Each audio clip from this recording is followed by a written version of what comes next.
Shalom sahabat firman. Tuhan memberikan kesempatan satu kali dalam hidup ini untuk kita bisa menjalaninya dengan bahagia, dengan indah. Tapi mengapa seringkali ada banyak orang ketika menghadapi persoalan, hidupnya tersendat, tidak bisa move on. Yang pertama kita melihat contoh di dalam Alkitab dari seorang yang bernama Saul. Hidupnya berubah ketika dia melihat ternyata ada orang lain yang lebih hebat dari dirinya. Saul tidak bisa mengendalikan diri ketika pada suatu hari orang-orang Israel, para wanita menari-nari memuji dan berkata, Saul mengalahkan beribu-ribu, Daud mengalahkan berlaksa-laksa, satu laksa sama dengan 10.000. Dan dikatakan Saul menjadi sakit hati.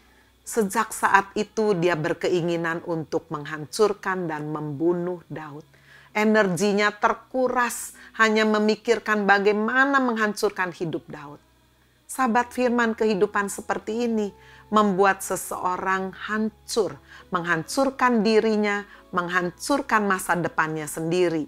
Kita juga pernah membaca di dalam Kejadian pasal yang keempat ayat 5.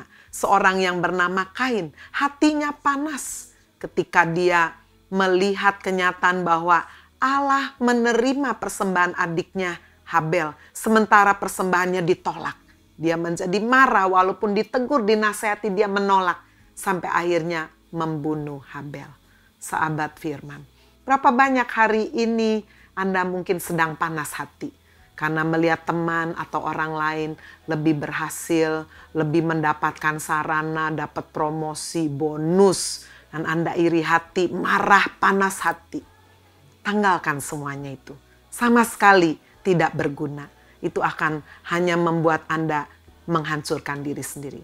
Hal yang kedua yang membuat seseorang tidak bisa meraih kehidupan adalah ketika tidak bisa menerima perubahan secara tiba-tiba yang mendadak.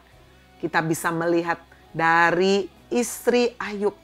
Ayub seorang yang kaya sekali, seorang yang baik, berhasil, saleh, cinta Tuhan.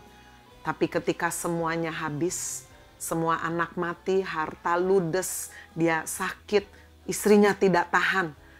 Bahkan ketika melihat Ayub, masih tersisa kesalehannya, seharusnya bersyukur bangga.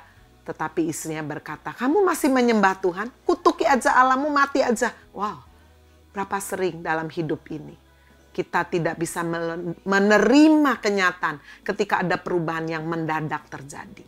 Hari ini sahabat firman, biarlah ketika masa-masa yang sulit datang dalam hidup ini, kita mau tetap melekat kepada Kristus. Seperti Ayub, dia berkata, inilah yang masih menjadi penghiburan bagiku di tengah penderitaan yang tidak kenal belas kasihan. Aku masih melompat-lompat kegirangan karena aku tetap berpegang pada firman.